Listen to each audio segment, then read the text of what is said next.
മാവൂരിലെ telephone എക്സ്ചേഞ്ചിൽ സൂക്ഷിച്ചിരുന്ന copper കേബിളുകൾ മോഷണം നടത്തിയ കേസിലെ പ്രതികളായ ആലപ്പുഴ വലിയകുളങ്ങര സ്വദേശി മണലിക്കൽ വീട്ടിൽ 40 വയസ്സുള്ള വിനോദ് കുമാർ, നെന്മാറ പെഴുമ്പാറ സ്വദേശി അരക്കപ്പറമ്പിൽ വീട്ടിൽ 34 വയസ്സുള്ള നാസറുദ്ദീൻ എന്നിവരെ മാവൂർ പോലീസ് അറസ്റ്റ് ചെയ്തു.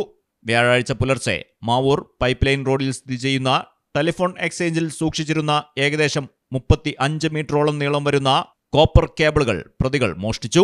തുടർന്ന് കോഴിക്കോട് KSRTC സ്റ്റാൻഡിന് പരിസരത്ത് ഓട്ടോ സർവീസ് നടത്തിവരുന്ന നിഷാദിന്റെ ഓട്ടോറിക്ഷയിൽ മോഷണം നടത്തിയ കോപ്പർ കേബിളുകളുമായി പ്രതികൾ കയറുകയുമായിരുന്നു. യാത്രക്കാരായ പ്രതികളുടെ സംസാരത്തിലും പെരുമാറ്റത്തിലും അസ്വാഭാവികത തോന്നിയ ഓട്ടോ ഡ്രൈവർ യാത്രക്കിടെ ഓട്ടോ മെഡിക്കൽ കോളേജ് പോലീസ് സ്റ്റേഷനിലേക്ക് എത്തിക്കുകയായിരുന്നു.